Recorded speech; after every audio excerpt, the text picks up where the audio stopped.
Once in a while, I get people that that claim they don't believe in evolution. And my response generally is, why not? Really, why not? You guys believe 20 billion years ago there was a big bang where nothing exploded and produced everything. 4.6 billion years ago the Earth cooled down, made a hard rocky crust. It rained on the rocks for millions of years, turned them into soup, and the soup came alive 3 billion years ago. Found somebody to marry, and something to eat, of course, and slowly evolved into everything we see today. There are some lies in our science books.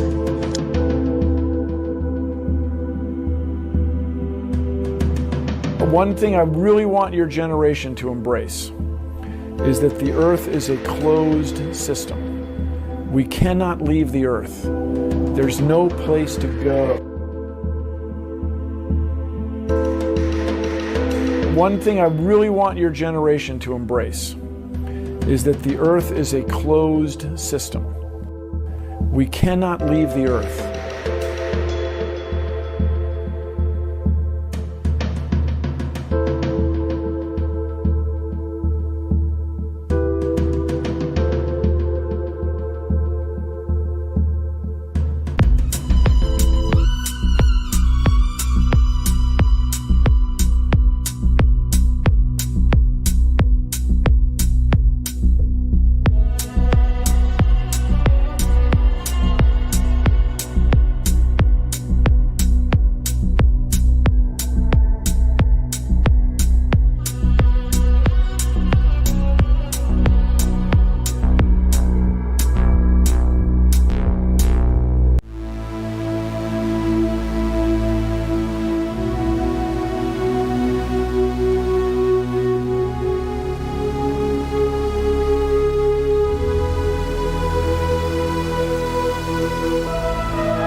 Truman has never come close to discovering the true nature of his world until now. We accept the reality of the world with which we're presented. It's as simple as that. It's as simple as that. We accept the reality of the world with which we're presented. It's as simple as that. It's as simple as that.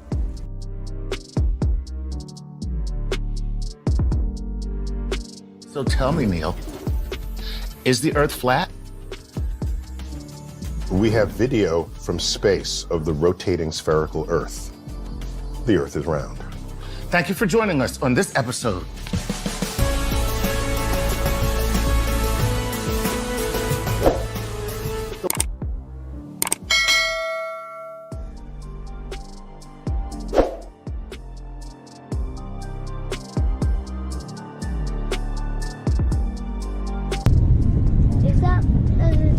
Is that a plane or is it the rocket?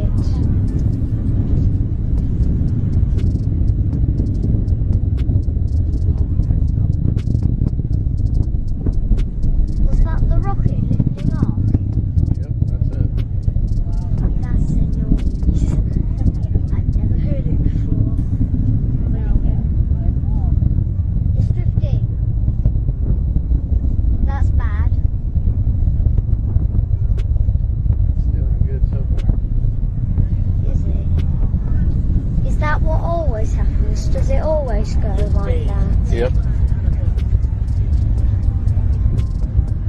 It looks bad to me. It's in space. Or is it? Is that it? Yep, I think that's it. Right in the middle.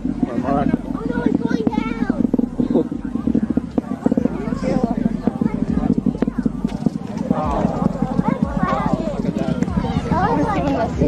What a mark.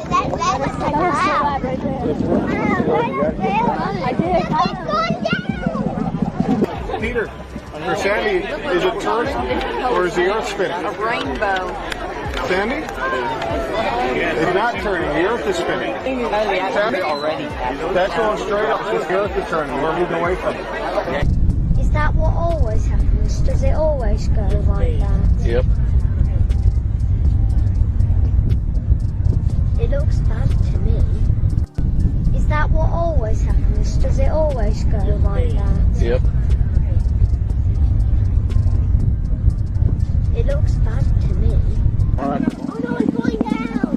It's going down! Peter, or Sandy, is it turning or is the Earth spinning? A rainbow.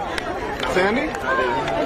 It's not turning, the Earth is spinning. Sandy? Already. That's going straight up, just the Earth is turning. We're moving away from it. Is that what always happens? It looks bad to me. All right. Oh no, it's going down! It's going down! Sandy? Already. That's going straight up, just the Earth is turning. We're moving away from it. This is going to be a very important video for those that can't comprehend the mass deception when it comes to so-called space exploration. You know, there's many people that are dead asleep and believe NASA, and even those that might question NASA say, well, even if NASA's lying, what about all the other space agencies throughout this world? Well, again, this is exactly what this video is about, not only exposing NASA, but all the other space agencies. The main players are, of course, NASA itself and also the European Space Agency. Let's get right to it. I'm going to show this clip a little bit later on, but I want to start off first showing this Italian so-called astronaut, and this is going to blow away a lot of people what they're going to see here. And this is a very difficult video to find. This footage, it's been basically scrubbed off YouTube. And let's just take a look here. As this, again, Italian astronaut is fiddling with this, I believe it's some type of clip with the wire attached to it. Take a look at what happens here. He drops it. Again, take a closer. I'm going to get a little bit of a close-up. He just turns around there. He just turned around. Let's back that up there a little bit. He's like, oops, this is not supposed to happen. And just take a look at him turn around.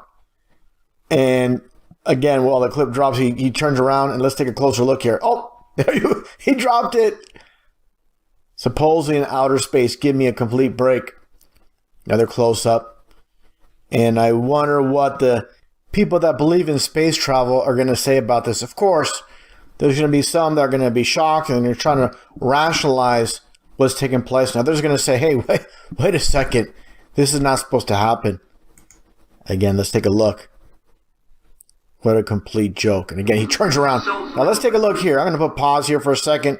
This is a Dutch astronaut, and they call them astronauts for a reason, because they're not in space with the astronaut. Let's play this clip here as this guy fiddles and diddles with a screw, and it drops. Let's take a look. Interessante systemen. Hier achter deze panelen wordt de urine opgevangen. Now take a look. And you heard it drop. You heard that screw drop, and he looks down. Okay, let's play that again. He's looking for it. He's searching for it. There you go. You got two. And again, this is the main point. Like I stated, you have not only, of course, with NASA, I'm going to show this ridiculousness a little bit later. You have NASA. You have this goofy Italian astronaut, again with the European Space Agency, more like the European Studio Agency, with all this conducted in a studio.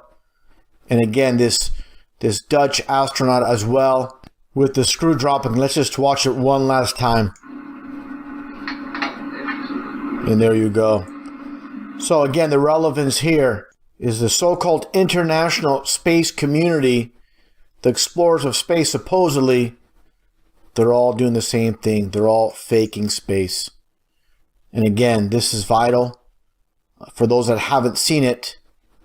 With these goofballs, let's just back up here a little bit actually, with this interview being conducted, and just take a listen. And again, just focus on this one female here with the hair and what takes place here. But again, listen to the person conducting the interview. And the question he asked, of course, he's not asking this on his own. He's told to ask this. And again, it's complete mockery. Take a look and take a listen. Like you're in a studio, maybe in Omaha, Nebraska or something. The shot is so clear. Is this a hoax? Are you really in space still? See the hair? Yeah, see the hair. Again, let's get a close-up of the hair. And obviously, look at that smile first off. Just, she knows she has so many people fooled, and this is again duping the light where they just get off on fooling the public.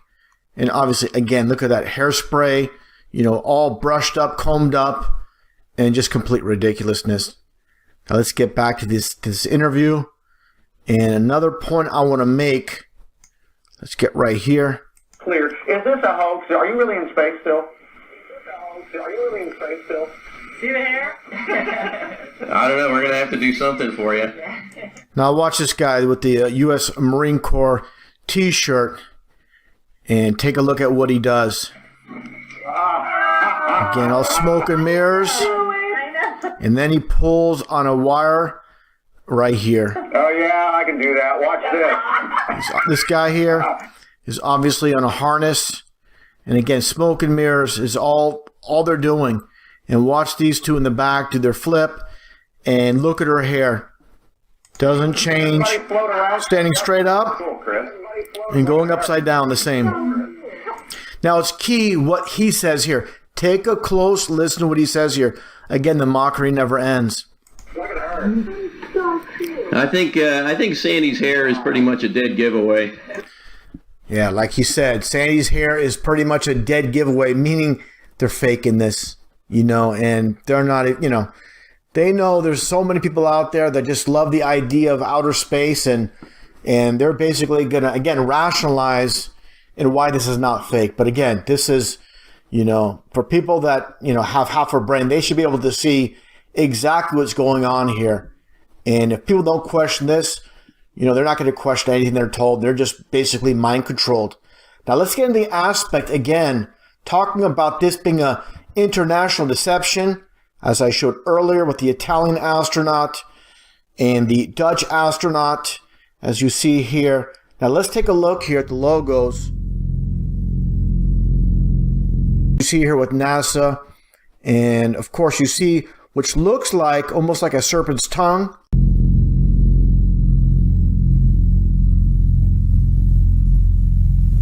Serpent's tongue is also a vector symbol, as you see here as well. Now let's take a look here at Russia with Roscosmos, and you see the same basic vector or chevron symbolism. Take a look at this image here. Basically a vector or chevron, one of the same, basically the variants, as you can see here. When it comes down to, all these so-called space agencies are using the same logo with, again, the chevron. This is China, as you can see. This is India. Okay. And you have Japan. And you see the vector symbolism.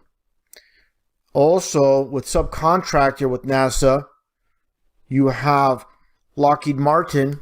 And you clearly see the broken pentagram or the chevron. This is duality when it comes to Freemasonry. Sometimes it's not just the one symbolism. There's dual symbolism. Again, it's all about Masonry. And I find it interesting with Russia and the so-called space station mirror. Here's a patch. And basically, it's a mirror image of NASA's subcontractor, Lockheed Martin, with the reversed 2 chevrons. And, you know, what it comes down to is this. The chevron, as we all know, the gas station. And you see here the red and blue together makes purple. But again, the chevron, why chevron? And again, this world is run by Masons. And the chevron is 33 in numerology. So basically, when you're looking here, the Masons know this is a 33. And what it comes down to with this world, this mass deception, and this quote by Manly P. Hall, a very famous Freemason, absolutely no hero, but definitely speaking the truth here. It is said that wisdom lies not in seeing things, but seeing through things. And also this very important quote, again by Manly P. Hall, when the human race learns to read the language of symbolism, a great veil will fall from the eyes of men. And this is very key. You know, nothing's hidden in this world. And, you know, again, what it all comes down to is this should be plain to see for everybody. You know, obviously for those that already know, you know, they're faking space. And for anybody out there that's, you know, is on the fence, this should be, you know, without a shadow of a doubt, with all these screwball actors, goofball actors, the hair, and the people that believe in NASA. And of course, they're going to rage, they're going to be upset. They don't like to be told, basically, you know, their illusion, their false reality has been destroyed. That's basically what it comes down to. Ego's the biggest enemy of truth. And definitely with this video, hope it's passed along and people can see this and show objectively that these people are faking space.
Worship these frauds and liars.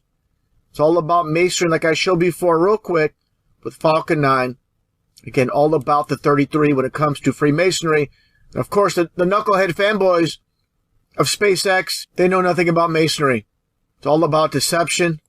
Like I pointed out with the 33, the highest degree in the Scottish Rite of Freemasonry, just like in India. With, of course, Freemasonry being a worldwide enterprise with the supposed launch of the PSLV C-37, supposedly launching 104 satellites into space. Give me a break. Are you going to fit 104 satellites in this thing? I don't think so. And where are they all going to fit? Not going to fit in this thing. Complete joke how people buy this. And again, the whole entire concept, like I mentioned earlier, with SpaceX Falcon 9, the reason they come with the concept of this name, Falcon, as it's a con job, and of course, like I stated, all about getting the number 33 fit in with their Masonic deception. Same entire concept with the PSLV C-37 to get your 33. These people don't understand. Again, the masses, the knucklehead fanboys of SpaceX, they know absolutely nothing about Freemasonry. They just watch TV and they believe. Again, just like Richard Nixon stated, the American people don't believe anything until they see it on television. People don't think. They let others think for them. And that's the TV. TV is nothing more than mind control. Now, before breaking down the fakery of the latest so-called launch into space by SpaceX to resupply the ISS, I want to break this footage down as I shown before with this launch by SpaceX, the Falcon 9, nothing more than a very expensive firework. sped up the footage just for the sake of saving time. You're going to believe that this Falcon 9 is actually going to outer space. No wonder why you're deceived. If you really believe the Falcon 9 is going to low Earth orbit, going around the so-called ball Earth, after watching this footage, you got to start asking some questions. How small is the so-called ball Earth? As you see here, I'm going to back this up. Look at the angle it's coming down right here. Okay, let me back this up. Okay, so you're launched right here from Cape Canaveral, Florida. Okay, let's take a look here. Let's speed it up. What is the distance of this arch to where it starts coming down? Okay, again, supposedly going down and around the ball Earth to make its low Earth orbit before going to space. This is nothing more than, again, expensive firework coming down into the ocean. That's why they launched these rockets by the ocean. You see absolutely nothing. It's disintegrating. Okay, this is not going around the so-called ball Earth. Okay, there you go. There's your hopes and dreams of going into space, going up in thin air. Okay, that's all you have. What they do is, back this up here a little bit. All they do is show this, again, expensive firework being launched and crashing into the ocean. And all they do is they get footage. You know, they edit in footage of them supposedly going to outer space. Clear as day. This is, again, nothing more than a very expensive bottle rocket going into the ocean. Now, let's take a look at this other footage, the official footage. Now, this was amateur footage, of course. You don't get much of it, but here's an example. Now, here's official footage released by SpaceX. I'm going to speed this up. Take a look at the arch, and it comes, again, back straight down. It's not going around the so-called ball Earth into space. It's going straight down. Okay, you see that arch, that angle it's taking. Again, how small is the ball Earth? If it's going to go out at this angle, then all of a sudden it goes down, again, straight down. No way it's going around the so-called ball Earth. Now, I showed these images before. This one photo out of an airplane window over Dubai, the world's tallest building. You see absolutely no curve whatsoever. You see a flat horizon. So people want to, talk about, oh, the Earth is so vast, it's so large. You cannot see the so-called curve of the ball Earth, the so-called curvature. But again, you want to rationalize this? At this angle, again, how small is the curvature of the Earth? Can't have it both ways. Just like I showed before with the skyline over New York City. This is with a standard camera. No curvature. Flat horizon. Okay? Then you get this. Okay, why do you get this? Oh, the so-called, look at it. We live on a ball Earth. Here's your proof. Here's your evidence. That's because they use a fisheye lens camera to get the false perspective. This is how you get your false reality. Look at this ball. Look how it's bent and twisted. Just like the flat Earth is bent and twisted to get your false perspective. And again, to get your false reality. It reminds me of this quote by Henry Kissinger. No hero, but speaking the absolute truth. It's not a matter of what is true that counts, but a matter of what is perceived to be true. Now I'm going to break down the SpaceX employees' coverage of their fraudulent launch into space. I mean, these people here, just basically a young cast of characters, these actors. Look at this guy. He looks like a Backstreet Boy reject, just pimping the idea of space. Nothing more than horse, nothing more than sellouts when it all comes down to. Some might say I'm being a bit harsh, but I have no sympathy for these liars. They know they're taking part in deception. So again, absolutely zero sympathy. Let's take a look here at some of this footage. I'm not going to break it all down. Just get to the main point. And as always, I talk about having good discernment, picking apart the details. I'm going to break it all down. First off, notice how overcast, cloudy it is in the sky. Let's watch this garbage launch here. 2, 1, 0. And again, I'll break it all down. Again, pay attention to all the clouds. All the cloud cover. Overcast, raining.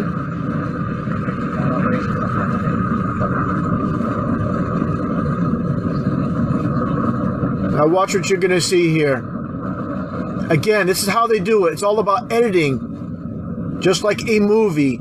They cut from one scene. I'm not saying it's not a real launch, of course. Again, nothing more than expensive firework. Now take a look at what's coming up here. Just in a moment. You're going to get, again, just nothing more than an edit right here coming up. Be proceeding into kicking over for our initial pitch. That's where Dragon is going to start. Now take a look here. What happened to all the cloud cover?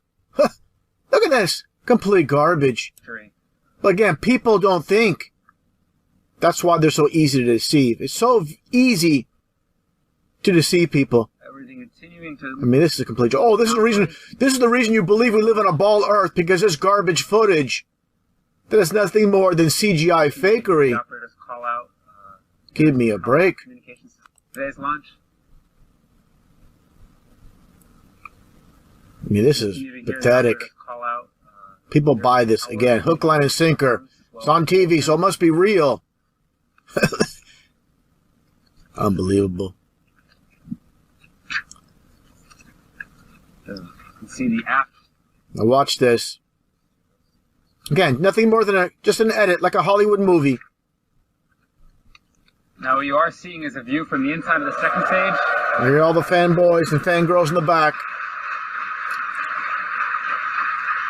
Yep, there's all the... Yeah, there's all your cloud cover. Where was it earlier, like I showed? Give me a break. Stage separation. Looks like a garbage bag here. And we have a second stage engine start. You can see the first stage is on its way back for its first maneuver burn. You gotta show, of course, the angle of the so-called ball Earth. Or the boost back burn, sorry. Yeah, goose back. Meanwhile, the second stage is continuing to perform nominally. It's got a 6-minute burn. Let's fast forward here to the knuckleheads. We had a successful main engine cutoff, a successful stage separation, and then a successful second engine start. It was a little cloudy for the Falcon 9 coming off the pads, so we didn't get a great view of it, but it looks like we have a fantastic view of the second stage engine nozzle and the surface of the Earth right now. Yeah, so you guys probably saw it as we did. I don't know about you, but I got chills seeing the booster fall away. Got chills watching a movie. That's all you get chills from. From the engine. And yeah, she knows it's all garbage. They all know. Towards Earth and rotating like a great shot. And here's your Backstreet Boy reject. To get back to landing zone 1, there's the boost back burn, which successfully completed. Then there's the re-entry burn, which is to slow us down as we go back through the atmosphere. And then there's the ever-exciting landing burn as we approach landing zone 1. Yeah, right. Now I'm gonna fast forward here, get to this one point where I saw something that's completely ridiculous. Like everything else with SpaceX. And again, it's about the details that the 99% don't look at. That's why, again, they're easily to see. Take a look at this clown here, trying to pass off like he's getting some type of communication through an earpiece. The problem is, he has no earpiece. Take a look. The Dragon doesn't just go straight to the International Space Station. It actually slowly approaches over a series of Watch this. So we won't actually be getting there today, but once Dragon separates from the International Space Station, it will be slowly executing a series of burn maneuvers, getting it closer and closer. And we actually just got confirmation that we have a good orbit for second stage. Just got confirmation. Okay, let's take a closer look here at the confirmation through his earpiece. Again, the details. Take a look. We actually just got confirmation that we have a good orbit for second stage. And that's wonderful. I'll take a look. Where's the earpiece? He just got confirmation. He's just reading off a freaking script. This is what a complete insult. If you have a brain in your head, you don't have to believe me, but just start questioning things. You know, take a look from a neutral perspective. And just take a look at where is the earpiece. Where does confirmation come from? Okay, take a look once again. Where he holds his ear. There's nothing there. We actually just got confirmation that we have a good orbit for second stage. More like just confirmation that you're a fraud and a liar. Complete insult. Nothing about SpaceX and all these so-called space missions add up. But again, people don't question these things. You get your overcast sky, and you get this garbage footage. Okay, not a single cloud in the sky. What all boils down to, it all comes down to, is the masses through generation have been deceived by those that own and control this world. People don't like to hear the truth because they don't want their illusions destroyed. People are born into this world full of nothing but deception, and unfortunately they die not knowing they've been deceived their whole entire lives. Just like this quote I showed before from former German philosopher Arthur Schopenhauer, every truth passes through 3 stages. First, it's ridiculed. Secondly, it's violently opposed. And third, it is regarded as self-evident. You know, hopefully, SpaceX fanboys, NASA fanboys, ISS fanboys that believe in all this garbage that you're being fed, you're going to wake up, stop being played for a fool, and realize what's taking place. Unfortunately, there are going to be those that are going to rage. They're so in love with the lie, they can't get past it. They don't want to admit they've been fooled, they've been bamboozled, they've been tricked into this deception. Too much ego, too much pride. They're not interested in truth. They're interested in preserving their false reality they've been fed, not only from SpaceX, but all the other, fake news stories throughout the years. If you believe the fake news that you've been fed your whole entire life, basically your life is nothing more than a false reality. And again, there are going to be people out there that are going to rage and get upset. And this is for you people out there. Take a look. My question is, through your career and your writing and your acting, you've inspired so many people to enter the sciences. How do you balance science with science fiction? Well, they're both the same. The mystery of science fiction is what I'm talking about. Science and science fiction are essentially the same. Whilst from Mark Cameron. This is from Mark Cameron. Whilst in space, have you ever looked away from Earth into the black void? Yeah. So because you can see, because you can see the stars. Oh yeah. And pretty much all the time you can see the stars. Yeah. It's not a black void. I mean, it's black, but there's all kinds of little polka dots. There's all the stars there, and the cool thing is about you can see it during the day. And when you're in space and you're looking into deep space and you're on the sun side of the orbit, the sunlight washes out all the starlight, so you can't see any stars, just like here on Earth. There's all the stars there, and the cool thing is about you can see it during the day. The sunlight washes out all the starlight, so you can't see any stars, just like here on Earth. But then when you look out into deep space away from the sun, it's the darkest black you can imagine. Yeah, you can, and there's more than stars. You can see planets. You can see moons. You see the gas. In just hanging there in a vast sea of darkness, and the most frightening darkness that you could ever imagine. Magellan clouds of the Milky Way galaxy. Yeah, you see the Magellanic Clouds. Magellanic. See, I just wanted the Magellan clouds. Well, there's a large one I didn't and a small one, right? Yeah. The sky is a deep black when viewed from the moon, as it is when viewed from cislunar space, the space between the Earth and the moon. And then you can see the zodiacal lights. Whoa. Those are amazing. Right before the lights sunrise. of the zodiac? The lights of the zodiac. The zodiacal lights, okay? Mr. Armstrong, I do realize that when you were on the moon, you had very little time for gazing upwards. But could you tell us something about what the sky actually looks like from the moon? The sun, the earth, the stars, if any, and so on?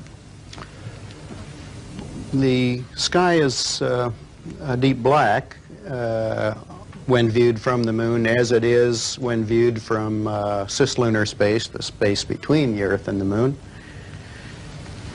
The Earth is the only visible object other than the sun that can be seen, although there have been some reports of seeing planets. I myself did not see planets from the surface, but I suspect they might be visible.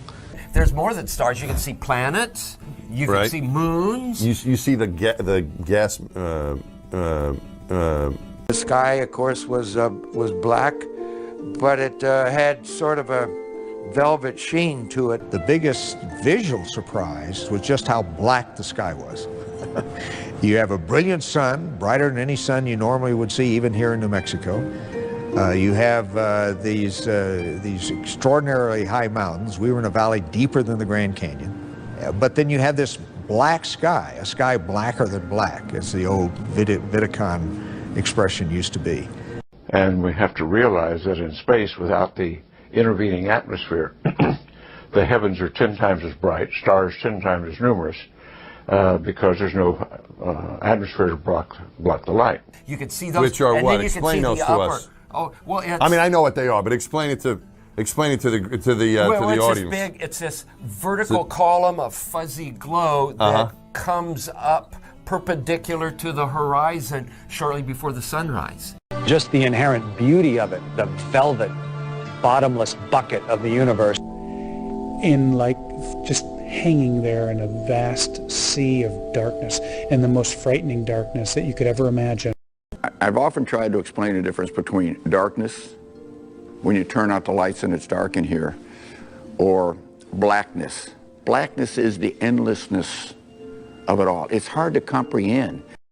When you get up on a clear night in Colorado, up in the mountains where there's no light and you can see all these stars, we'll multiply that by 1,000.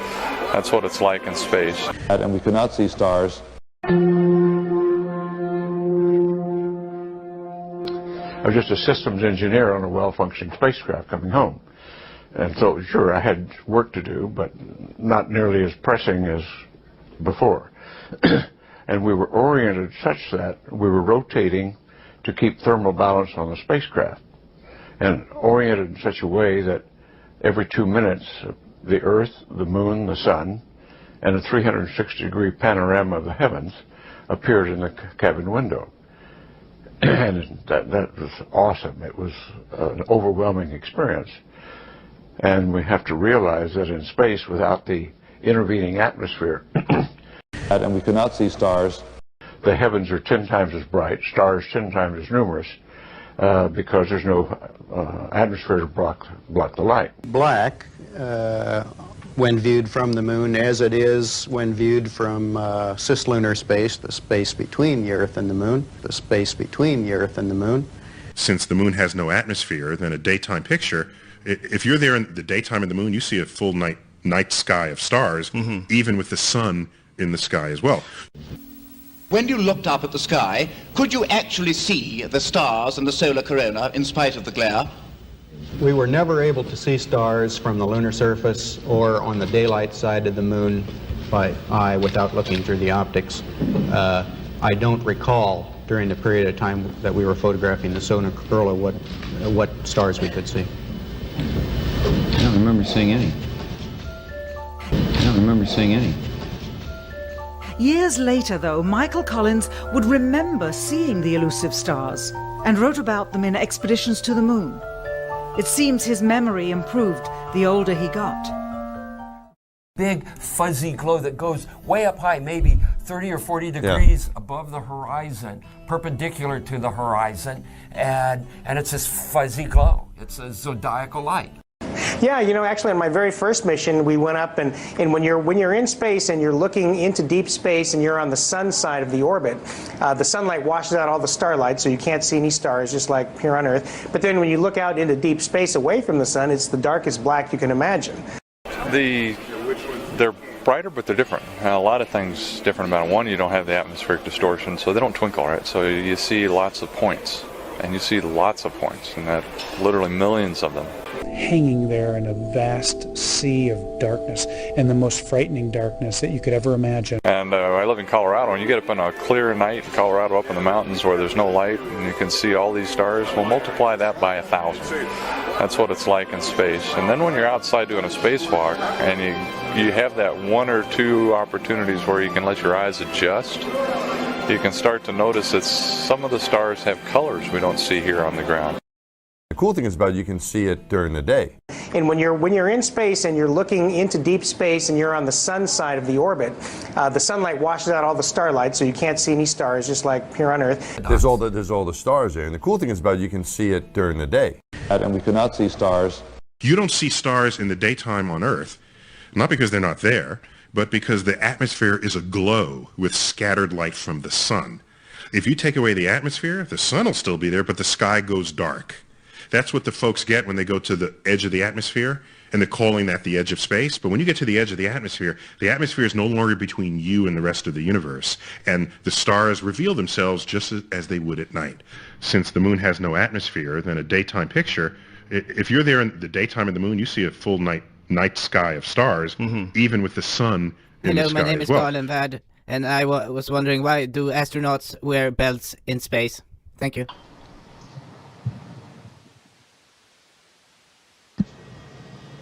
It's a pretty interesting question. You can do this like Randy's doing, and for him right now, it looks like for him that he's standing up. So there's really no sense of direction other than maybe the writing on the walls and the lights that we have, which makes it really neat. When you're working, you can get in all different kinds of spots, and it all seems to work fine. So it's a great place to live and work. Wait a minute. Makes it really neat. When you're working, you can get in all different kinds of spots, and it all seems to work fine. Yeah, it all seems to work just fine. Look. Just look, folks. He gets entangled in something. Or is having a seizure. Also notice the leg here. Oh, boom. Do you see that? You could rewind if you want to. So we're gonna check out this guy to the right. Mark T. Van de Heij, NASA astronaut. Has he screwed up sometimes before? Look at this. Just look.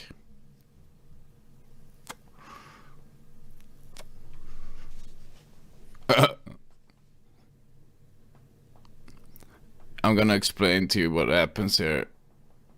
What I think happens here, I'm gonna explain.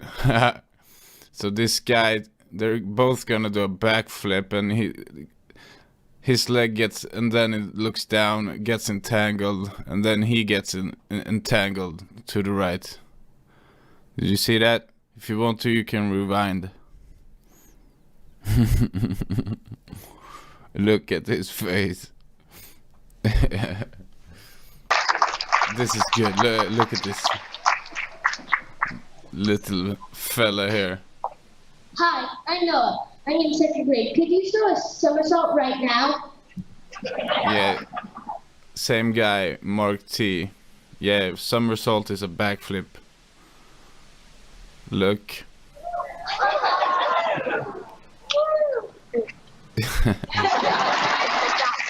Yeah, two ladies are like, get down, get down. You can rewind if you want. Let's have a closer look here.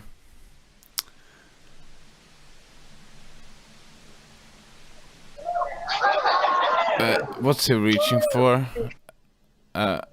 This is slow down. Like, there's one. Woo! There's one lady going, woo! Yeah, very impressive. Gotcha, bitch. Get down. It sounds like he says, cunt. Yeah. Yeah, one clap. So when Tim Peake makes a fool out of himself here... I'll show you just how bad it is. Yeah, he's gonna show us how bad it is. Then it falls down. I'm gonna shut up. Practice makes perfect. Give me another week. We're gonna get some answers from Commander Scott Kelly regarding the belts in space and belt buckles in space.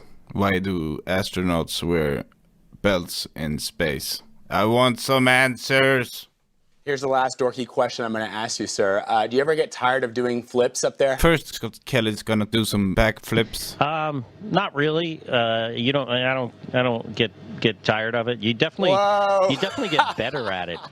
You know, the longer you're up here. Much easier without any buddies there to get entangled with. You know, you can. And I can do them, you know, even much faster and do a lot of them. So you definitely get like Olympic caliber flip technique after you've been up here for a long time. That is really cool. We love it. Also notice you're wearing a bison belt. I think it's a bison belt, which they call it sort of a last resort belt. I have one of those. If you're wearing it up in space, it must be pretty cool. Why do astronauts have belts in space? Yeah, it's just, I don't even know what brand it is. It's just kind of a convenient thing. Obviously, no use for this little, carabiner type device on the front up here. You're bumming me out when you say that, sir. Maybe if we wore at EVA, we could use it, put a tether on here. Yeah, put a tether on there. All right, Commander Scott Kelly, thank you so much, sir, for joining us. Thank you, great. Scott really Kelly. I love the fake time delay, so dramatic. Yeah, my pleasure. Glad I could talk to you today. Thank you. Yeah, guys, this is it. Goodbye. I'm waving goodbye. Don't look at my shirt. Goodbye. See you in the next video. Don't look at my shirt.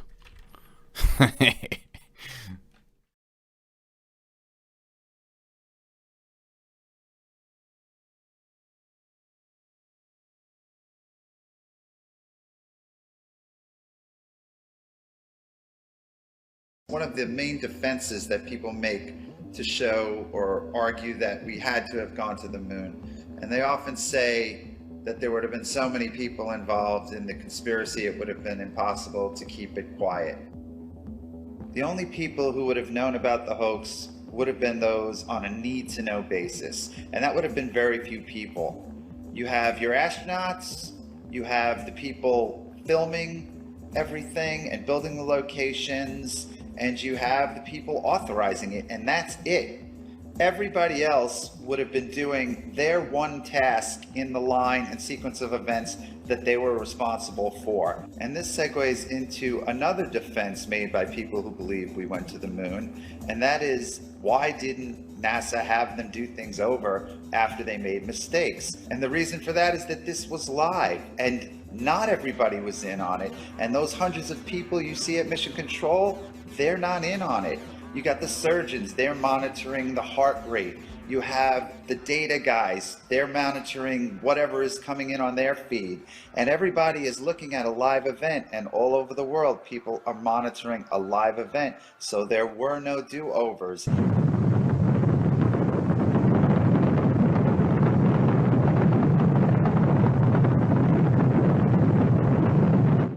Going back to what John Young said, by way of illustration about the photo guys would have received the film.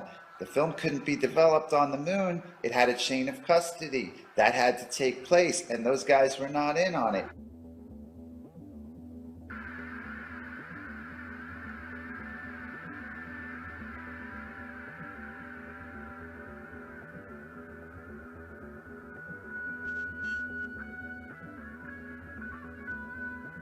So what has just happened to cause this stain pattern to emerge? The answer is orange juice. It has been well documented that the astronauts had a problem with the suction straws inside their helmets that allowed them to take sips of orange juice. The straws would accidentally squirt orange juice all over them and into their helmets, and this was a big problem on the mission, and the orange juice actually seeped into the neck ring, and it appears obvious now that the orange juice leaked through the neck ring at Station 9 and caused the camera to be stained. And that is direct evidence that they could not possibly be on the moon, because if orange juice could leak through the helmet lock, then the helmet lock was not properly sealed to protect the astronauts from the vacuum of space. And this is because the helmet and the neck ring, in order to be airtight, must also have been watertight, because water molecules are bigger than air molecules. So if water escaped, then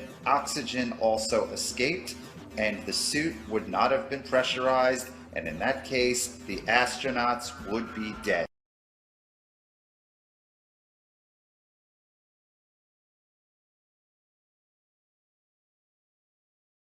Now, I am not the first to suggest there's some sort of Geppetto character in the rafters above, pulling the astronauts by some sort of harness with fishing wire. Like, why does Charlie Duke want John Young to push on his head here? Oops, here we go again. Give me a help.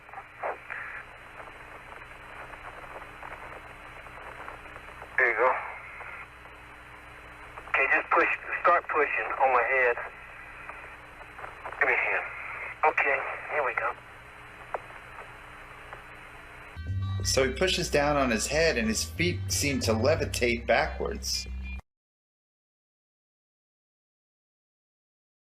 You see, the vibration of my voice box makes the air vibrate between us.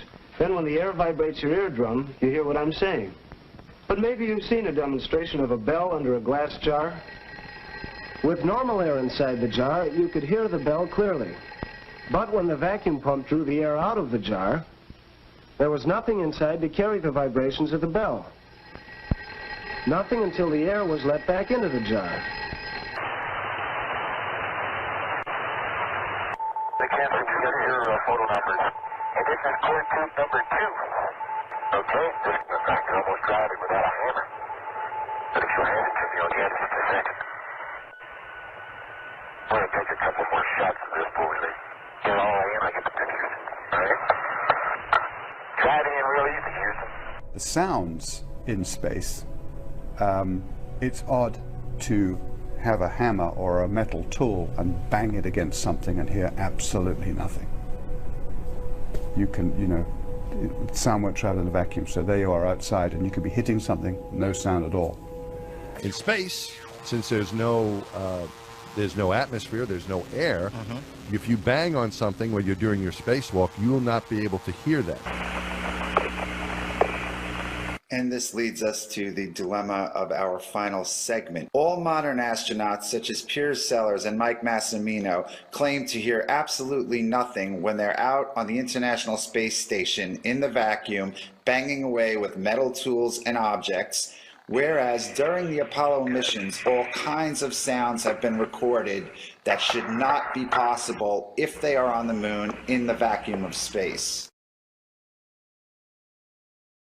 Even when the astronaut in the photo to the right hit a metal tube into the ground with a hammer, no sound was made.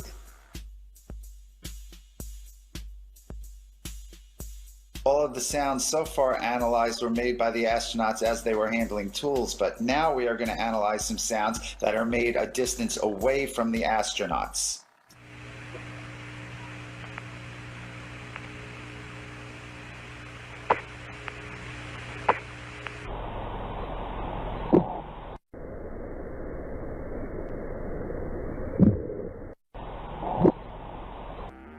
So what you just saw appears to be a smoking gun.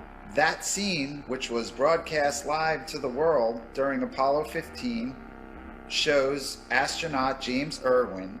He takes this cord or band off of a canister, and those canisters are in the mesa table, which Irwin is standing in front of. He unravels the cord, which has two metallic locks at the end of it, pictured here. They look like bullets.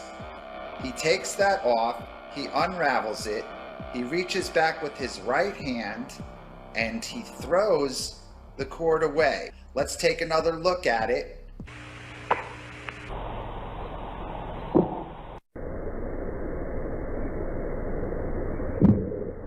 So the argument has been made for the hammering that the sound is coming through the glove and it's miraculously getting into the microphones. But we don't have to deal with that argument because James Irwin releases the object and it hits the ship and he's not touching it, and that sound is picked up by the microphone.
Since I'm a big fan of NASA, I like to watch many of their videos.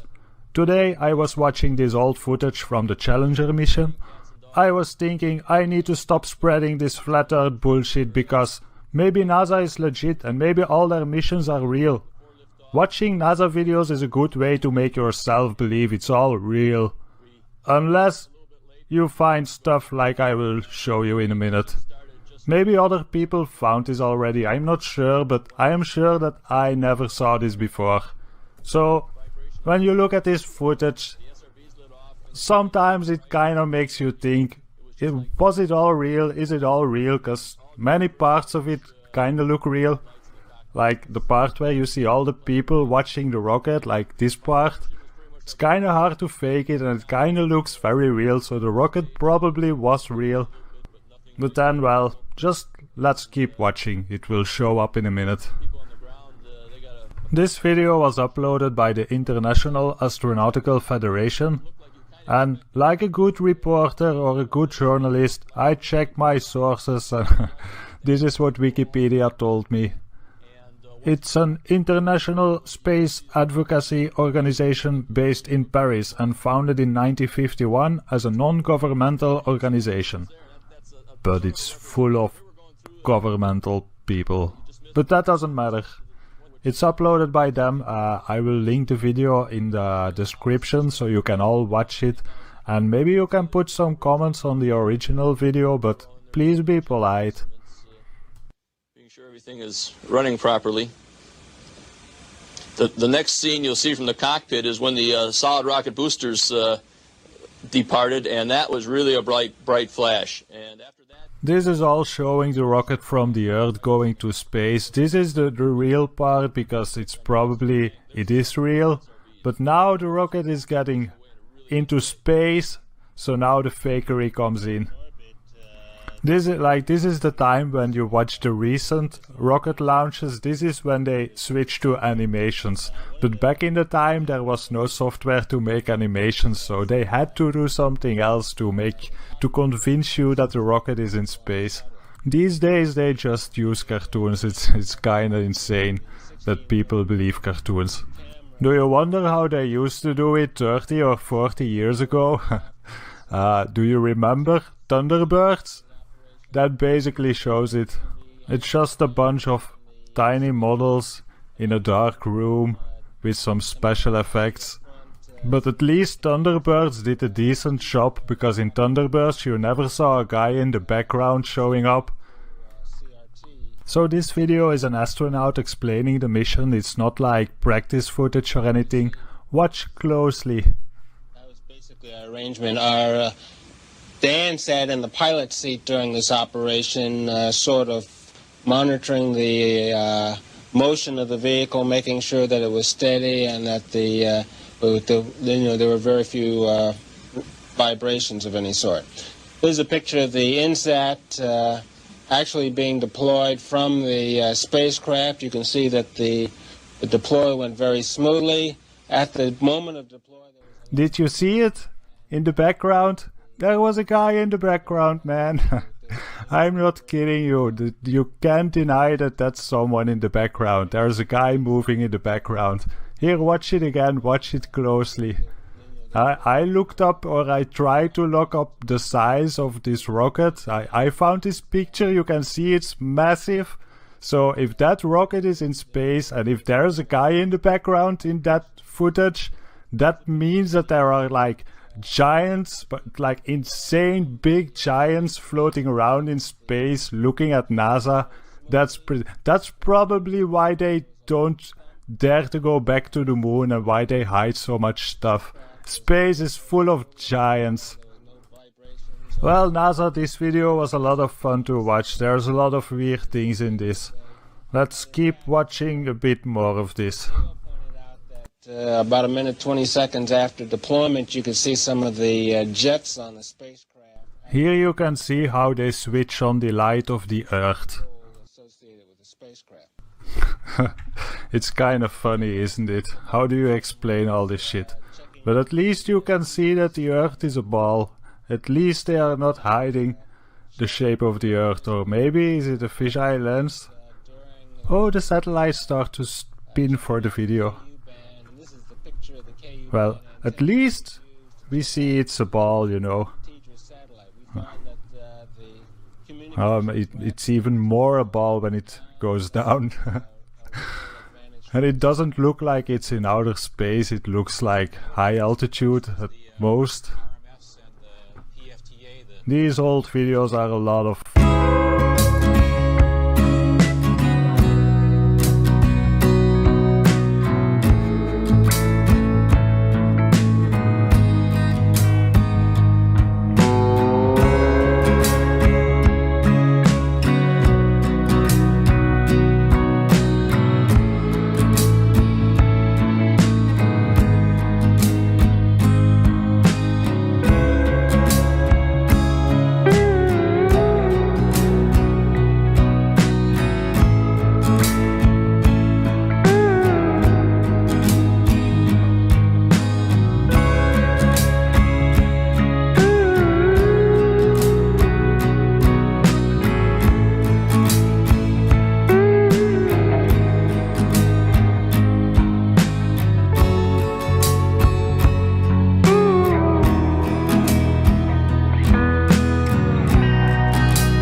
NASA's latest space dreams came crashing down in Central Australia today.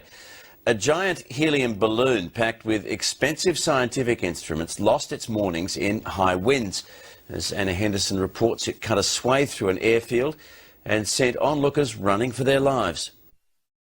As the giant helium balloon was launched into the air, its precious cargo became a high-speed projectile. Unexpected strong winds pushed the 2-ton platform of scientific instruments off course and onto a path of destruction.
Greetings, fellow humans.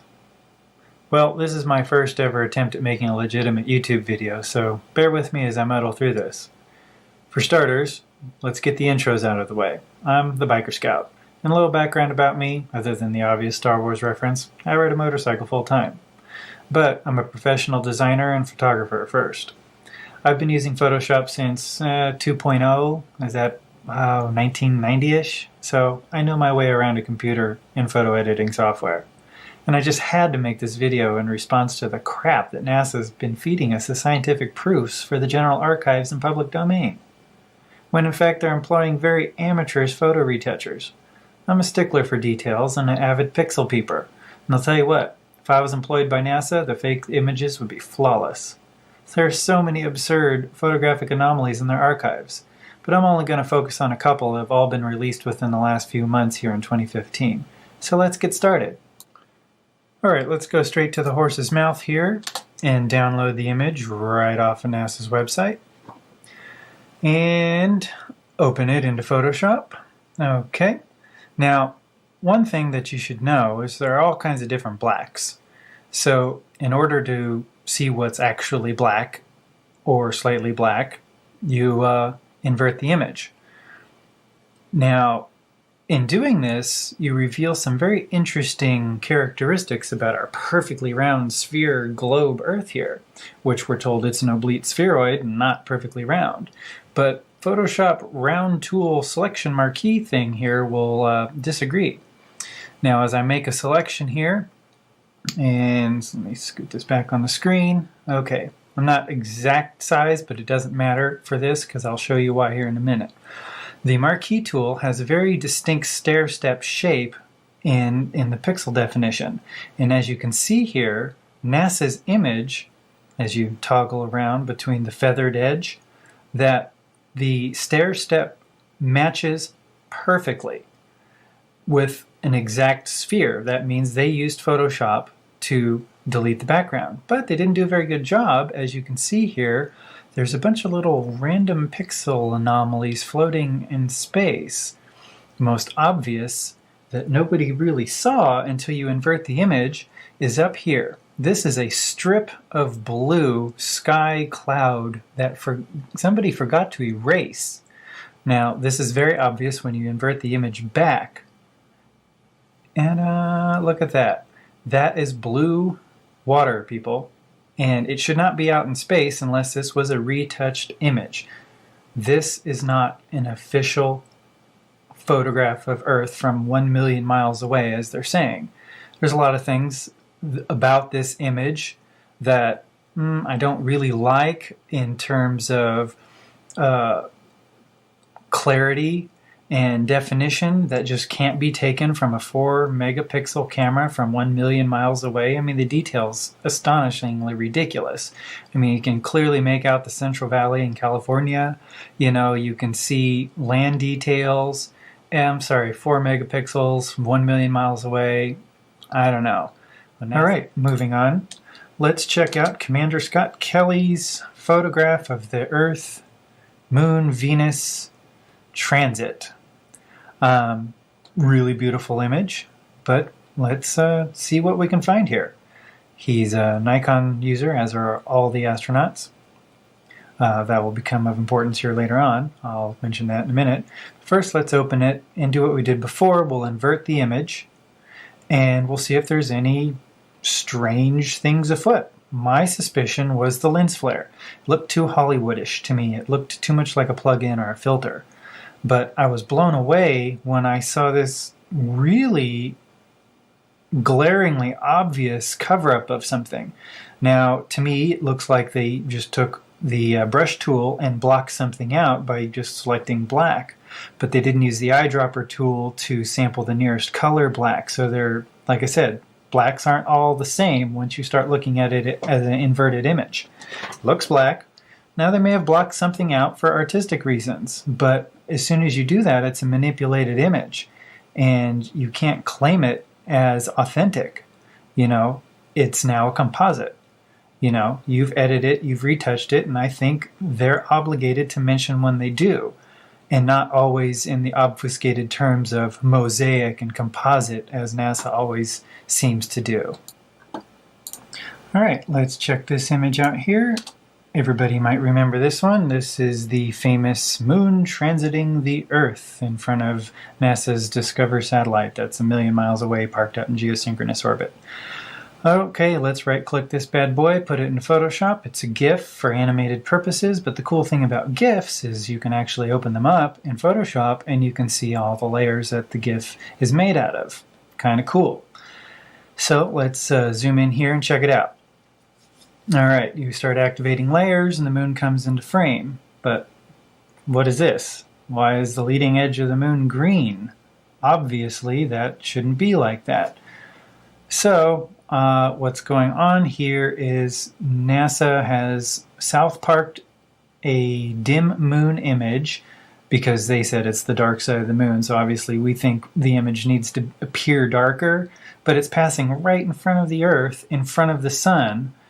Full sun, full moon, so that means it should be bright, really bright, bright as the clouds. In fact, there's more green fringing. Keep turning on these layers. Obviously, they were able to delete the green fringing on the leading edge as it left the frame, but they were pretty lazy here as it exited the frame. More green fringing. Now, it seems to me like they just used some green screen software and plucked or tried to get a nice clean image, but they couldn't because here's a bunch of pixel noise all over the place. That means nobody actually did anything. They clicked a button and they tried to use the algorithm to remove the green. Didn't do a very good job of that. Now, there's a lot of problems with this, image that people have noted already. Clouds obviously don't move, and if this was taken over a period of time, clouds move pretty fast. But the one thing that I really dislike about this image is the fact that who's got the real moon? Commander Scott Kelly has a picture of the moon from the space station, and he's 237 miles away from his vantage point. Now, or 237,000 miles away from his vantage point. And this Discover satellite image is 1 million miles away, minus 237 miles the distance between the Earth and the moon. Yet it looks like a dim, dead rock. If I were to be asked which one is real, well, it looks like Commander Scott Kelly's picture is real, and the NASA one, which they're claiming is real, clearly isn't. It's a cut and paste and a real poor job at that. Here's one last image showing a famous Earth shot from the International Space Station. It's beautiful. NASA uses Nikon, like I said before, so Commander Kelly has graciously taken a selfie of his own camera, so we see what model it is. We can even see that there's a massive fisheye lens on this thing. But knowing those two things is key ingredient in fixing the photos. So in Photoshop, there's a lens distortion correction filter you can use. You just plug in what kind of camera you have, what kind of lens you have, boom, voila, it flattens the image out and corrects the distortion, whether it's pincushion or barrel distortion or even fisheye. The other thing that's going on in this photo here is, everybody will point out, there's a giant hotspot fairly close to the Earth. If the sun was in fact 92 million miles away, the Earth would be lit in a broad, illuminated, wide swath of light and not just like a light bulb as we have here. That's just something interesting I've noticed. But anyway, that's it. That's my YouTube analogy wrap-up video of some things that I've really had a problem with, and I noticed not a lot of people were addressing in their YouTube videos, whether they're flat earthers or NASA conspiracy people or moon debunkers. It's the photography that really gives away, their deceit. And I think more ought to be brought up about this. I think they're sloppy, they're lazy, and they're hiding something. What that something is, I don't know. Can we reach any higher than low Earth orbit? Or can we even go to space? Can we go to the moon? Is the Earth flat? Is the sun really close? There's so many ridiculous questions, but when you just look at the photographic evidence, something is being hidden. And to me, that raises, a several trillion-dollar question. Does NASA owe the taxpayer a bunch of money back for fraud, every man, woman, and child in America, for lying to us this whole time? Can we take, them seriously as a beacon of science, when everybody in their own camp can't seem to get the facts together? NASA showing us a perfect circle image of Earth. Neil deGrasse Tyson is saying, no, the Earth isn't round, it's an oblate spheroid, more pear shape. But that's an official NASA photo, and it's perfectly round. But, it's only perfectly round if you use the Photoshop selection tool. So, yeah, let me know what you guys think, and I think this begs further discussion. I'm going to show you in this video how NASA fakes zero-G without a vomit comet or a zero-G plane. Now, I've heard a lot of theories from other flat earthers of some big energy, fieldy, sound wavy thing that pushes matter up in the air through sheer energy. But to be honest, some of the theories did sound like two healthy choices to me.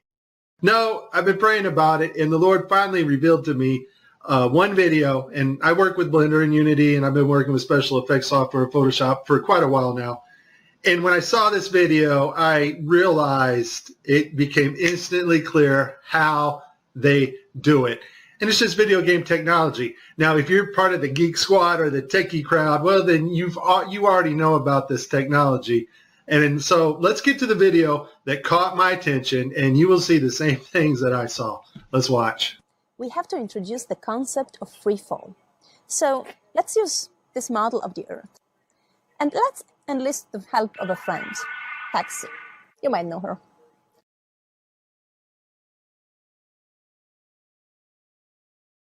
So what is significant about this video is, number one, it was live to school children. Number two, we have this stuffed animal that is transitioning in on another video channel. And the actor is able to reach up and grab this doll in real 3D space and manipulate this doll with their hands.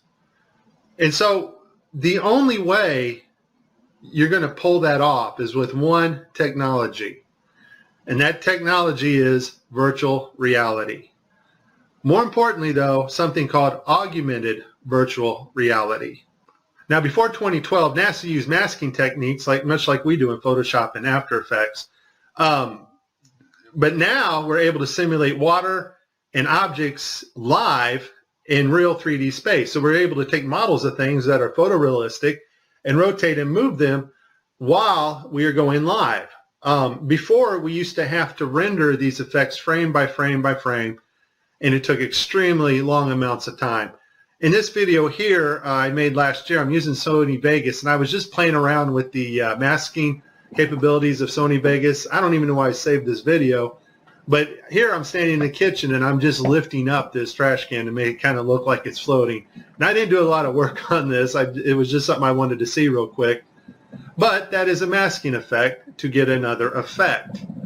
We now have the technology to simulate water, materials, fabrics live in real 3D space with virtual reality, but better yet, augmented virtual reality. And all augmented virtual reality is taking the objects in 3D space from a virtual reality world and putting them in our world on another screen, which we can see, manipulate, and touch with virtual reality contacts or glasses.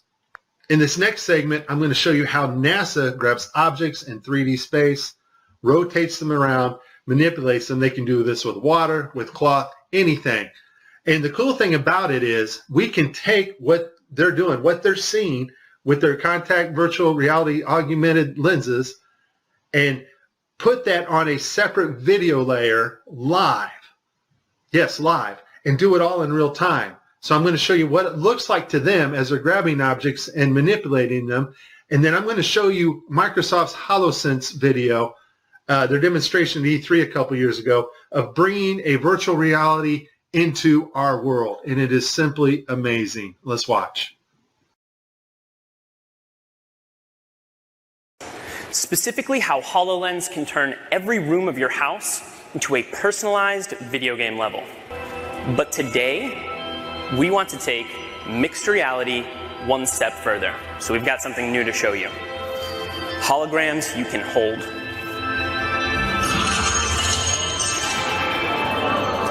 This holographic gauntlet is the weapon that Dan will be using while playing Project X-Ray. You'll notice that as he moves his arm, the hologram moves as well. This is a wearable hologram. And when you combine technology like this with the environment understanding of HoloLens, you can do some pretty spectacular things.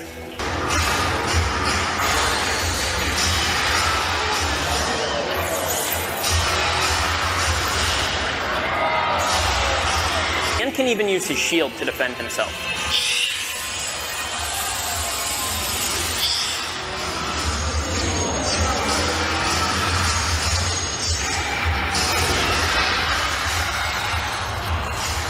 Nicely done. Looks like that's all of them. In 2012, NASA got tired of faking weightlessness by using the zero-G plane, better known as the Vomit Comet. So in 2012, they started soliciting companies that specialize in real-time augmented virtual reality so that they can fake weightlessness and floating objects in the air in real time. Simply the cost of the plane and the safety concerns and the fact that they weren't very good at it. They didn't go to Hollywood, which most of Hollywood's effects are post-processing. That's after the video is made. They needed something they can do in real time and make it look realistic. And so I'll put this link in the description. They found a company called Telemetrics. Thank you, Debbie Durant, for bringing this to my attention. After I researched this, lo and behold, I found out our government has a contract with these people. And Telemetrics, basically what they do is they help news teams and they bring broadcasts together in real time, and they're able to create sets, cities, anything you want in a virtual reality world and make it look absolutely 100% real. They're also able to bring different people from around the world, put them in the same room and broadcast live, give them desks, whatever they need to make the broadcast. So it's a pretty amazing company. Here we see Johnson Space Center. Telemetrics provided latest camera robotics technology at NASA's government television at Mission Control. Why do you need to fake virtual reality sets at Mission Control and Johnson Space Center? I think we know the answer to that when we saw Tim Peake on the gridded blue screen. So this next segment, I'm going to show you what it looks like when virtual reality being broadcast live doesn't work out so well because the system's not perfect. And then at the very end, I'm going to show you the mother of all screw-ups when they actually have a channel shut off that should be on. Because once again, these astronauts are looking in 3D space. They are grabbing objects because they're wearing augmented contact lenses. And if that object's not there broadcast to the viewers live, then it's going to look pretty ridiculous. So let's see some of NASA's screw-ups. I'll cover them as they happen, and then we'll move on to the final. Okay, so this is one of NASA's older videos where they use post-processing and masks. This is a video layer mask in augmented virtual reality. We're going to see him lose his finger here. The watch glitches out. So I guess virtual reality accidents can cause loss of fingers. In this next video, we have Caddy. Now I want you to pay attention to her neck and the way her neckline goes in her shirt. It's cut off. And the necklace. Apparently they wanted to show how cool this necklace looked. Unfortunately, it's not perfect. The necklace goes in and out of her shirt unnaturally, and her neck glitches in several places. I literally spent hours going after probably 30 or 40 videos, probably had approximately 45 minutes straight of NASA messing up the virtual reality setup. I tried to pick some clips that were obvious and some not so obvious. Show you some of the contacts. We're going to see Tim Peake with his contacts in, but these are virtual reality contacts overlaid on the eyes so actors can interact with things in 3D space, all in real time. In this next shot, we will get to see the whole arm setup and the virtual reality glove that covers all the way down the arm and hand. This allows the software to broadcast what we see video-wise as his arm in a shirt sleeve. Okay, I have a lot of Tim Peake screw-ups, but this one here, the system glitches. The software does not track his hand properly, and Tim slips his hand underneath his other fingers, which is tightly holding onto the mic, which would be impossible. I don't think this is Tim's fault. Normally, Tim always moves his other fingers up while he slides his hand under. I just think the system didn't respond to his movements here. This picture here is actually Tim's fault. His hand breaches the 3D mic floating in front of him. In this next clip, we're going to see Tim's arms glitch out as he's manipulating a 3D bubble. Now, this bubble can be done in real time now. We have the technology to do that, which I showed you at the beginning of this. And this bubble is environmentally lit, or HDRI lit, by its environment, which means the bubble can take up its reflections and refractions as it moves around in 3D space in Tim's augmented reality. Once again, augmented VR just means bringing the 3D objects into our world on a separate monitor. In this last clip, we're going to see NASA royally screw up. It's a live broadcast, and one of their video channels is off, not working. That's the channel that is supposed to show us, the public, what the astronauts are seeing in virtual reality. Also, the channel shut off is the masking for the guy on the wires in the background. You can't make this stuff up. Just watch. We all know NASA uses wires, and sometimes we'll catch them like this here. The guy pulled on his wire. However, some days when you're filming live, things just don't work out, and it becomes so blatantly obvious, it's ridiculous. So, in this clip, they're talking, live feed, and wouldn't you know, we have a astronaut go by us in the background, obviously trying to give it a more realistic, spacey, station busy effect. The only problem is the camera that was supposed to mask this harness out, or the video feed, is not working. And so we see the guy come flying along in a harness on his wires. Pretty amazing. But that's not all that goes wrong here.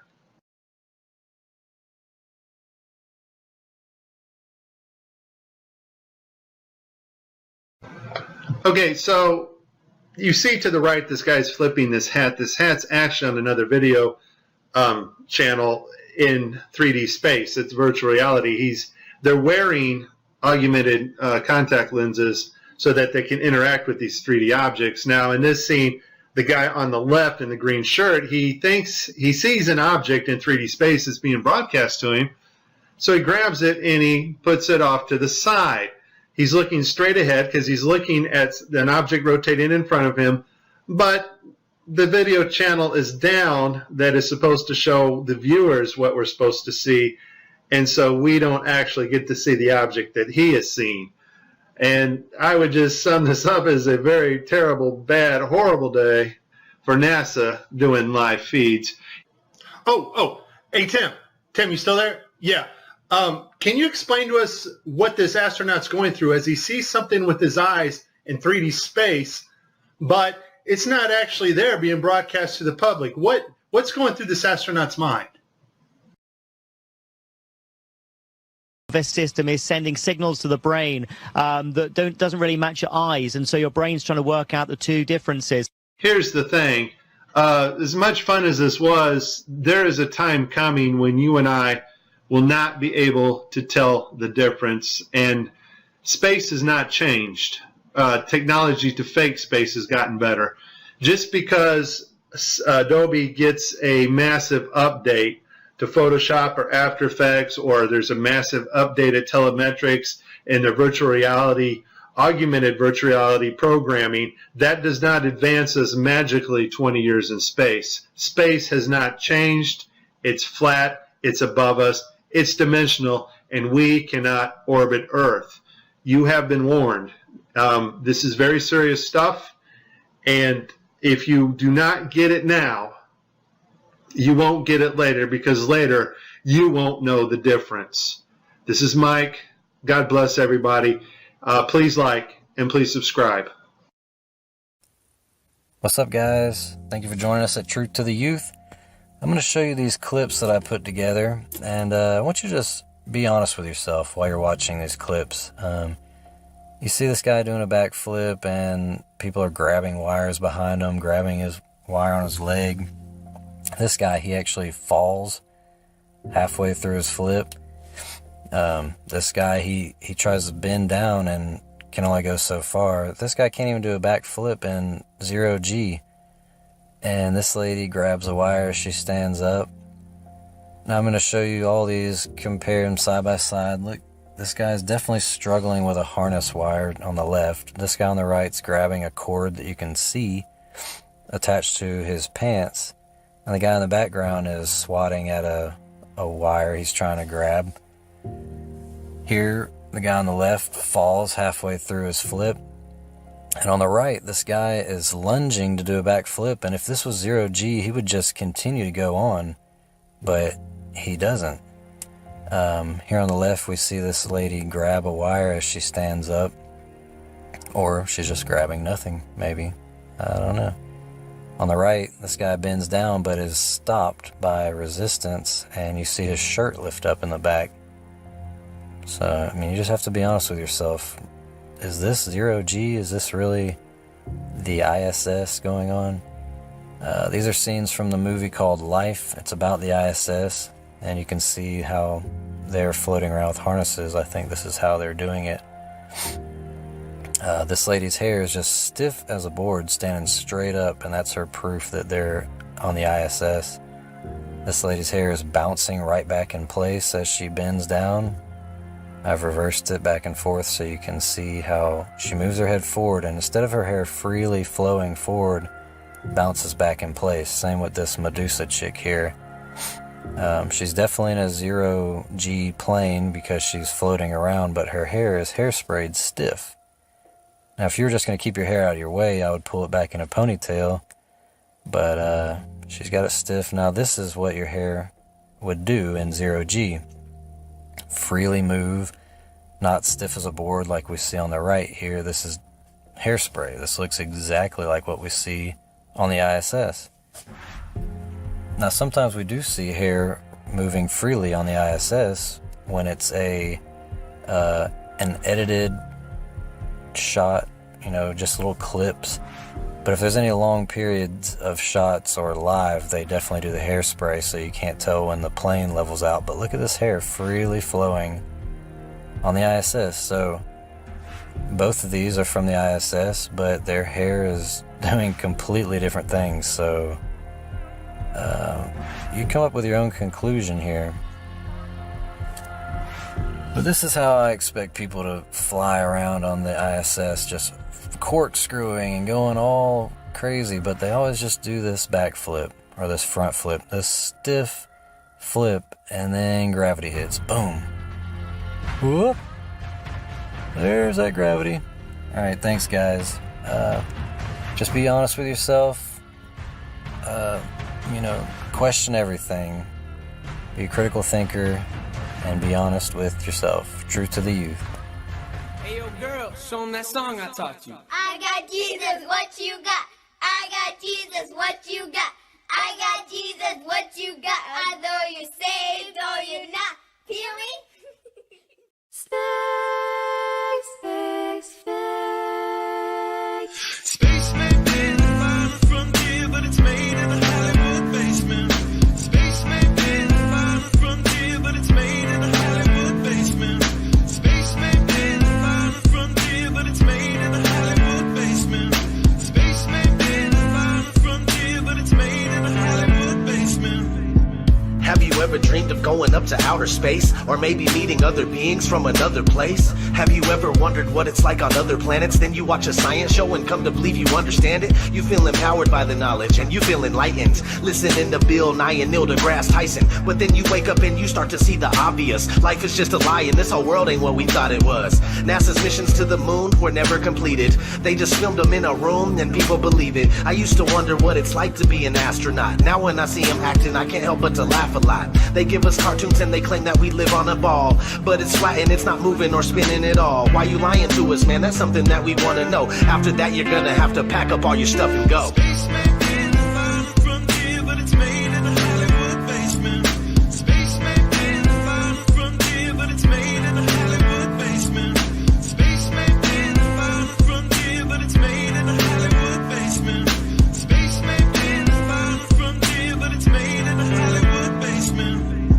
History has been rewritten by winners of wars. The Jesuit order, Khazars, Freemasons, and more. They pulled the veil over our eyes, and it's time to awaken. Through organized indoctrination, our minds have been taken. It's time we take our power back and we rescue our people. The Vatican and the bankers are like Resident Evil. They may have had the greatest plan that was ever concocted, but Illuminati never thought that they'd ever be spotted. They're manufacturing reality all in our heads. They tell us if the earth is flat, then we'll fall off the edge. But if it is a spinning ball, we won't fall off it then. And gravity is our imaginary magic friend.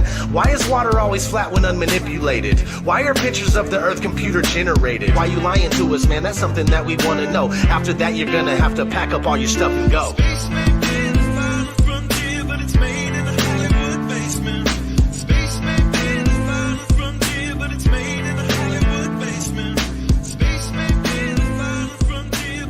Hello, my name is Bailey. This question is for Chris.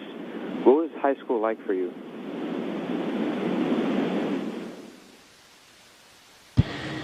Well, it was the 1980s, so the music was different, the hairstyle was different, the clothes we wore were different than today, but probably in 5 or 10 years it'll be the same. And in school, I was just like you, probably all of you there. I tried my best. I didn't always succeed, didn't always do well, but I put my best effort into school. Math and science were kind of my favorite subject. I didn't really like English and reading too much, but I've since grown out of that, and I enjoy reading now. And I played a lot of sports. And all of that happened in a little town called York, Maine, across the United States from where we're talking to you right now.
One thing I really want your generation to embrace is that the Earth is a closed system. We cannot leave the Earth. There's no place to go. One thing I really want your generation to embrace is that the Earth is a closed system. We cannot leave the Earth.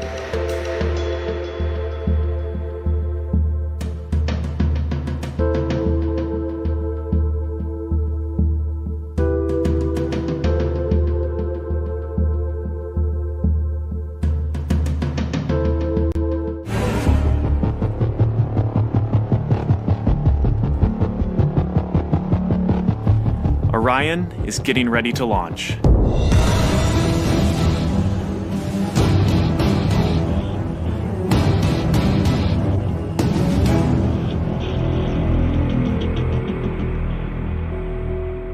My name is Kelly Smith, and I work on navigation and guidance for Orion.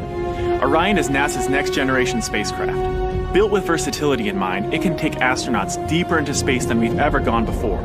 It can take astronauts deeper into space than we've ever gone before. It can take astronauts deeper into space than we've ever gone before. For these missions, Orion has to be one tough spacecraft, withstanding high speeds, searing temperatures, and extreme radiation. Extreme radiation.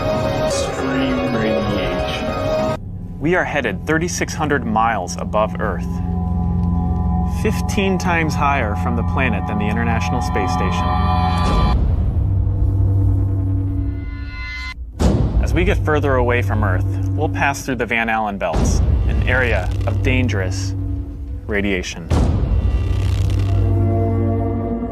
Naturally, we have to pass through this danger zone twice, once up and once back. But Orion has protection. Shielding will be put to the test as the vehicle cuts through the waves of radiation. Sensors aboard will record radiation levels for scientists to study. We must solve these challenges before we send people through this region of space. We must solve these challenges before we send people through this region of space.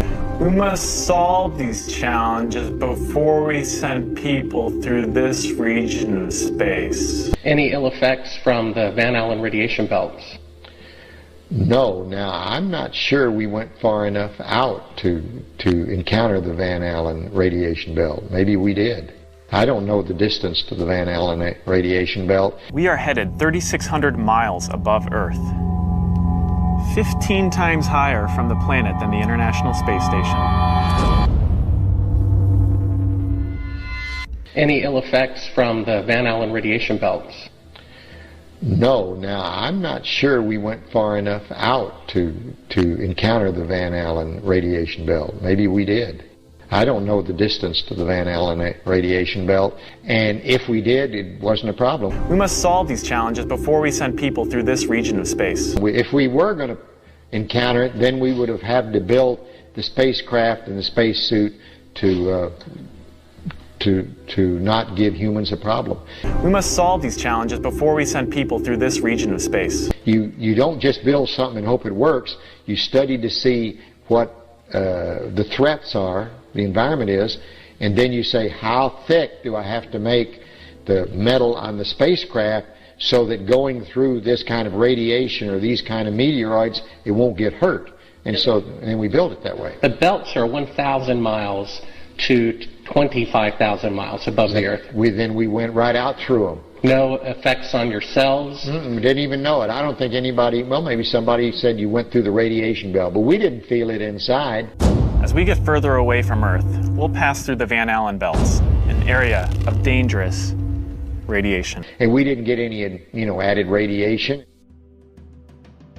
The belts are 1,000 miles to 25,000 miles above the Earth. Then we went right out through them. We must solve these challenges before we send people through this region of space. Then we went right out through them. No effects on your cells? We didn't even know it. An area of dangerous radiation. But I don't think anybody, well, maybe somebody said you went through the radiation belt, but we didn't feel it inside. Shielding will be put to the test as the vehicle cuts through the waves of radiation. Well, maybe somebody said you went through the radiation belt, but we didn't feel it inside. Shielding will be put to the test as the vehicle cuts through the waves of radiation. And we didn't get any, added radiation. No effects on your cells? We didn't even know it. I don't think anybody, well, maybe somebody said you went through the radiation belt, but we didn't feel it inside. Area of dangerous radiation. And we didn't get any, added radiation. Why has nobody been to the moon in such a long time? That's not an 8-year-old's question. That's my question. I want to know, but I think I know. Because we didn't go there, and that's the way it happened. And if it didn't happen, it's nice to know why it didn't happen, so in the future, if we want to keep doing something, we need to know why something stopped in the past that we wanted to keep it going.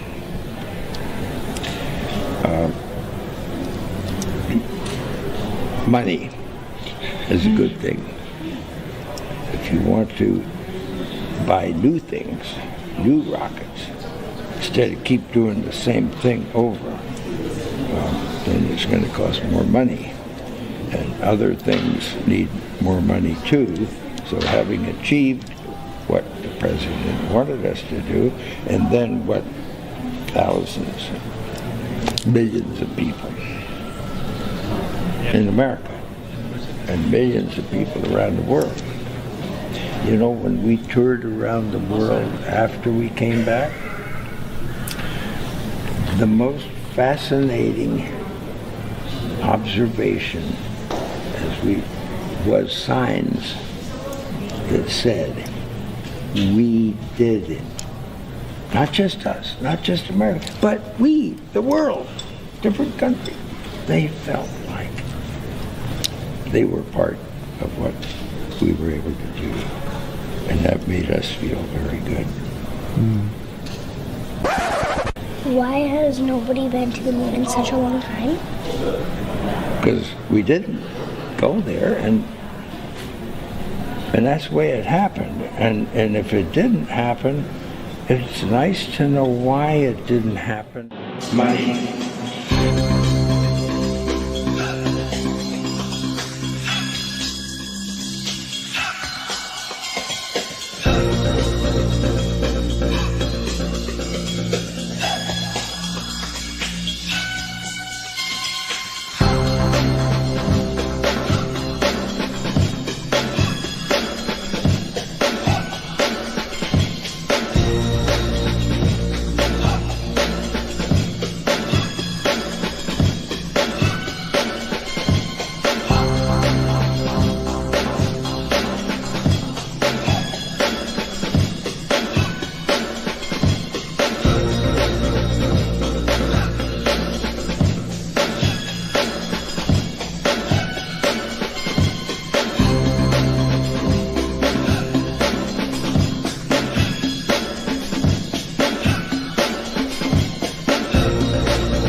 We were hidden in the first booster rocket to separate. Splashed down back in the Atlantic just as planned. We ain't going nowhere.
construct is echoed through all hubs of the system. It's everywhere. Everywhere we look, this construct stares back at us.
picture, steroid Santa Claus kicks and deals.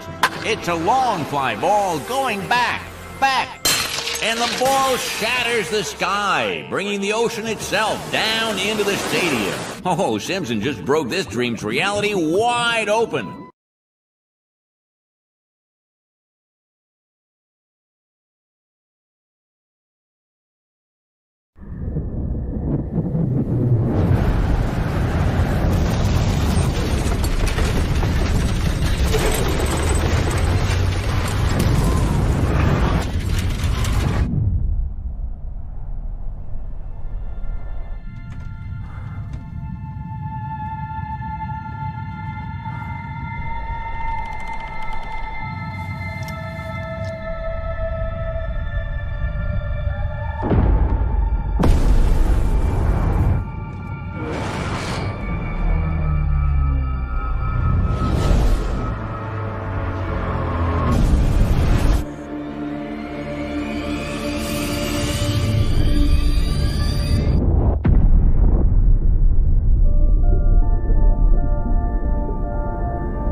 In case you find these videos useful, please share them with others so we can help them too.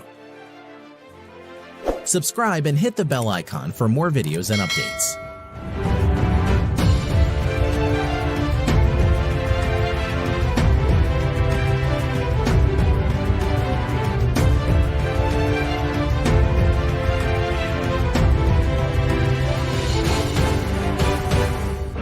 Thank you very much for watching. See you next time. Peace.